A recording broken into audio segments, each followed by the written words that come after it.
یک حقیقت کیهانی هست که میگه همونطور که میدونید دنیا الان در حال انبساطه و داره بزرگتر میشه به وسیله انرژی تاریک.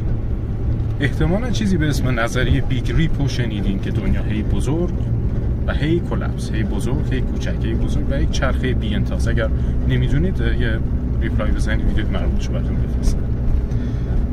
نکته‌ای که هست اینه که شاید جهت زمانی که ما الان داریم حرکت میکنیم به خاطر انبساط کیهانه و زمانی که موعدش برسه و دنیا دوباره به سمت یک نقطه واحد حرکت کنه، زمان هم معکوس بشه و موجودات رو به عقب حرکت کنند. اگر این چنین چیزی حقیقت داشته باشه، هیچ گونه بعید نیست که این بار چند میلیاردمین باره که من دارم این استوری رو ضبط میکنم و شما دارین اینو میبینین و این چرخ بارها در حال تکرار شدن بوده و ما هی به سمت جلوی زمان و هی به سمت عقب در حال حرکت بودیم.